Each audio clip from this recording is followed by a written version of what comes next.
Hi, everybody. Welcome back to Squat Cobbler. I'm Kelly at KELLYTHUL on Twitter and Instagram. And I'm Dr. Mike at Official Pagan on everything. Make sure you guys like, subscribe, turn on notifications, leave comments, buy a t-shirt. Anything else they can do, Kelly? Send us Atari tokens. Send us Atari tokens, write our name on your chest and streak across something. With Squat Cobbler. Mike and Mike's name and Squat Cobbler and a link to the merchandise site. Please. All on your body and then go streaking. Yeah. And Squat Cobbler has to be in the correct font. That's right, please. That's Squealer. For those of you who are wondering, brand compliance will be the Squealer font, the noblest of all squats. So we'll see how that goes. Excellent. Well, quick one today, but we did want to talk a little bit about, there is an excellent YouTube channel out there called Cooltoy, Cooltoy, one word. He does a ton of content on retro gaming and gaming systems, arcade one-up stuff, a lot of AtGames stuff, AtGames Legends and pinball and all that good stuff. And just general setting up a game room, all different types of things. He's highly knowledgeable, explains things really well, and does a really nice job. And so he'll do some, when like the Legends came out and he's kind of comparing it against other options and get pros and cons, seems very unbiased and kind of offers up some good thoughts. So he if you're not following Cooltoy, certainly you subscribe to Squat Cobbler and you say, well, what else is like Squat Cobbler that's out there that's awesome? Cooltoy hits on all cylinders there, so be sure to subscribe to that as well. He just recently put out a video that I thought was really cool. We'll include a link to it in the video description, but the video pinball craze has really picked up with Arcade One Up putting out some dedicated machines, and certainly then AtGames putting out their kind of Legends Ultimate version of theirs, which of course is the AtGames pinball unit, which takes the whole AtGames Legends universe, puts it on there, and then just tons and tons of table options from there. And so those are out there. They're big ticket items.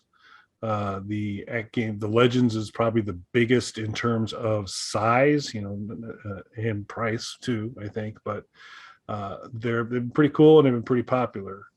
So on Cooltoy, he was musing about, and I think this is a really good point, is not everybody's going to really be in a position to go out and spend the money to get a video pinball machine. A dedicated, looks like a traditional pinball machine, but you're playing the stuff on the horizontal screen, and you've got kind of an upper screen for the scoreboard.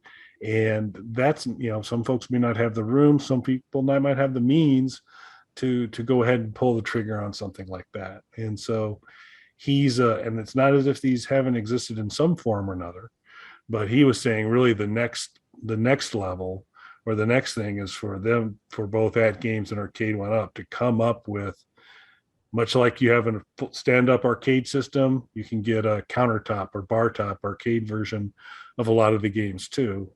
And his point was, it's time for folks to get serious about it at those companies and build a kind of a high quality, good experience, bar top, countertop pinball experience, which I thought was pretty sharp and a good observation, because you're going to then be able to put something at a price point that gets a lot more attainable for a lot more people. And he built just a prototype. He had an Arcade One Up video pinball setup that was more, I think it was just the traditional, one, but he basically built a bar top out of spare parts and those types of things. So it, ultimately, aesthetically, it's not like a perfect looking machine, but it was highly functional. He set it up with the flipper buttons where you would expect flipper buttons to be, but then he put kind of the start and select options, the buttons on the side. So his version had flipper buttons and then controls on the side, a top mounted monitor, and then of course the flat monitor for it, and a set of speakers to it. And he was just kind of put it together in a basic way. And so I thought I thought it was really cool. I shared the videos in the description below. I shared it with Mike. And first of all, I wanted to get, Mike, your thoughts on what do you think, is this a niche that needs to be filled? Do you think there'll be a market for something like this? So I don't know how wide a market there's going to be, although I think we've seen that there is a big market for the video pinball. So obviously people are really into this. You're seeing it with Arcade One Up with their dedicated cabinets, with the multi-cade approach of AtGames. There's a couple other companies doing it too. There was one who was out before both of them, and then just kind of, I feel like, fell by the wayside in a lot of people's minds, and I can't even remember their name, unfortunately, offhand. But they had the video pinball stuff out before both of those companies. But I think there's a huge market for it. I personally would love to see a tabletop video pinball. Like the real question is, if you're going with the bar top, because obviously that would cut a lot of the cost off, which is great, because that's really I think the biggest hindrance right now with video pinball, other than obviously the size, which is another, cutting down on the size, cutting down on the cost. Both of those are great. How small though would you be willing to go with a video pinball that's a bar top? Yeah, that's a good question. I mean, AtGames is basically the size of a full-size pinball. Arcade One Up is a little smaller. I believe the other companies are coming in around the Arcade One Up size. So, like, how small? And I would understand it, and I would almost appreciate a little bit smaller for the countertop version of it. Obviously, you're going to expect that. How small though could you go? Yeah, so so bigger than an iPad. So it's got to definitely be bigger than an iPad. I'd say it's to me it's got to be using the standard unit of measurement of iPads. I'd say 2 iPads wide, 2.5 iPads tall. I think about and so if you take like 17-inch like laptop monitor, a little bit bigger than that. But I do think I think you've got to have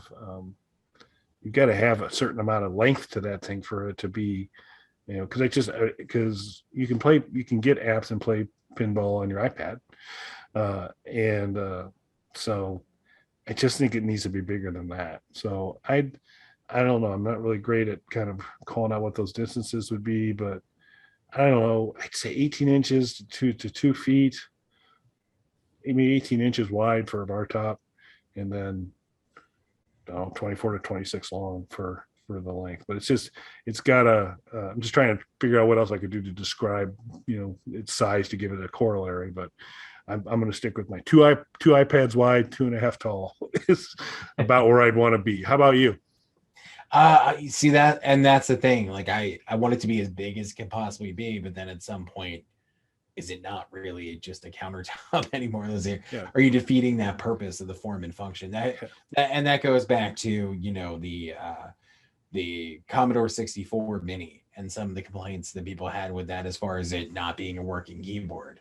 Well, yes, but if you made it big enough that it was a working keyboard, it's no longer a Mini, it's just a Commodore 64, which they did eventually do because there was enough interest in that.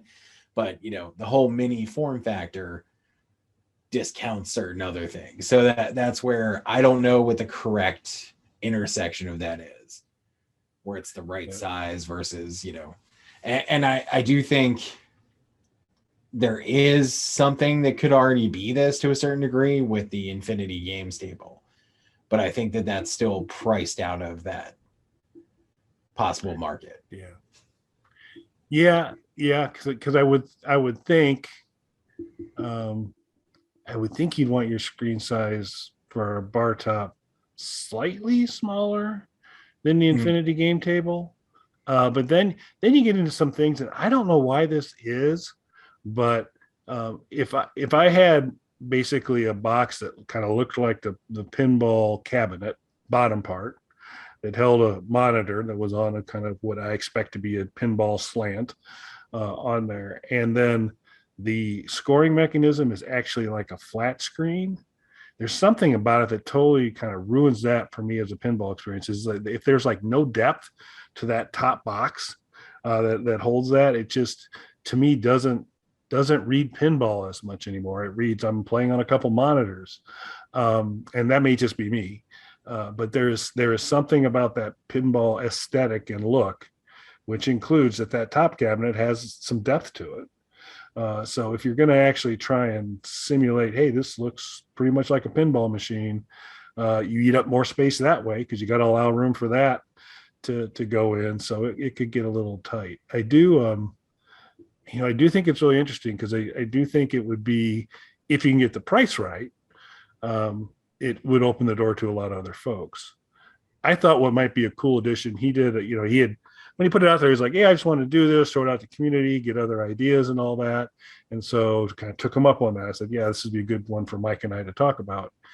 I like kind of where he went, but he has basically just kind of an iPad kind of type of device, a flat screen that sits up on the top for the score stuff. It works, makes sense, but it's the one part that the aesthetic starts to crumble for me a little bit at that point. The one improvement I'd make to the approach he's taken so far is, I think if you get something like that kind of works right, you put that thing on a swivel, like on a Lazy Susan kind of swivel, so you can actually set it like in the middle of a bar table. If you had where people could sit on either side, one person could play, and you could actually just kind of spin that bad boy around and turn around and face another person. I think that would be, or angle it one way or another for other folks. I think that might be another cool way from a group participation standpoint. But that was about the only improvement I could see to his approach so far, outside of doing something to make that top of it look more pinball-y to me. I don't know if that bugs you at all when you see some of the pinball machines. So like the Arcade 1-Up ones, their top cabinet a little on the thinner side, and actually even the Legends is, not to scale on what you would typically see for that top cabinet. Yeah, I mean, I feel like that's something I hadn't really thought too much about. My biggest concern with the top piece was, coming into it, is a lot of the pinball games, and especially the ones that I was really into. So a good example being Bram Stoker's Dracula, really took advantage of that LCD screen that was on there, because there would be mini games set up as video games that would pop up on there that you then have to switch to playing on there using the flippers. Yep. For like bonus points and things like that. So recreating that was really my biggest concern. I hadn't really thought aesthetically about really the size of that, the depth of that. So that's really something I have to think about to kind of see where I'd fall on that. Yeah, that's one of the cool things on some of the, we've talked about VR pinball, and on the VR pinball gaming, whether it's Star Wars pinball or some of the other tables, what I find myself is so locked in on the gameplay, so the actual field of play, that particularly for a lot of these Star Wars ones, there's a lot of action, like the Bram Stoker.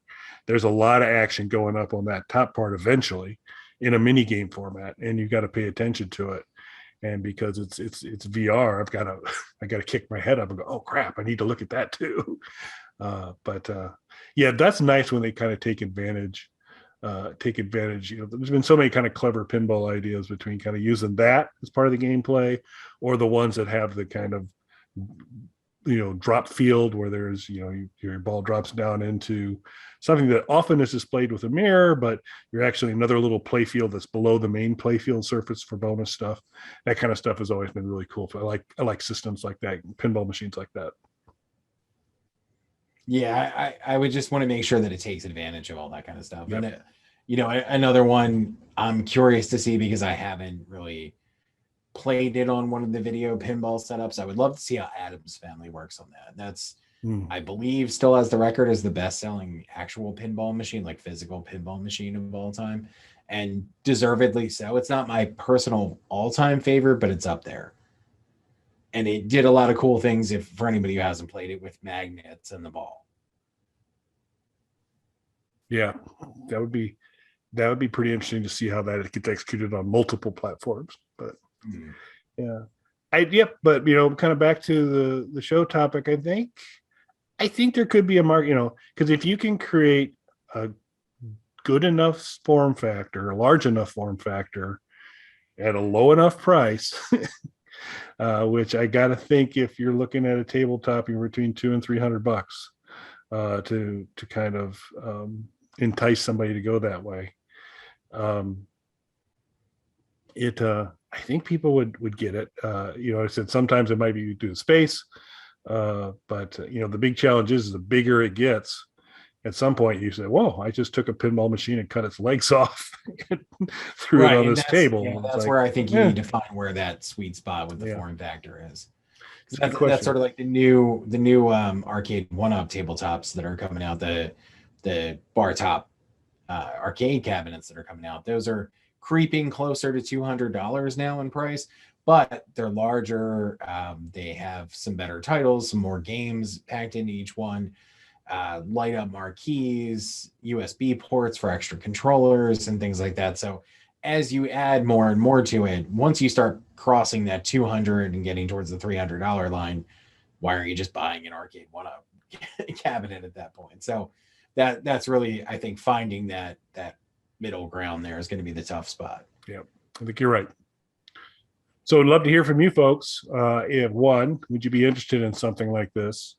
Two, and you're not required to use the iPod scale or iPad scale. You can use any scale you want to. If you want to use these things called inches or centimeters, I guess you could do that. What size, would the playfield need to be for you for a good countertop bar top that you'd be interested in? Is that the kind of thing you'd want? And if so, how much do you think that should be? So be super interested if you folks have any thoughts on that. Let us know in the comments. We'd appreciate it. Well, anything else you have to add tonight, sir? I am good. All right. Well, thank you everybody for tuning in. Shaq Fu is coming. Get excited. Mark your calendars. Thanks, folks. Thanks, everybody.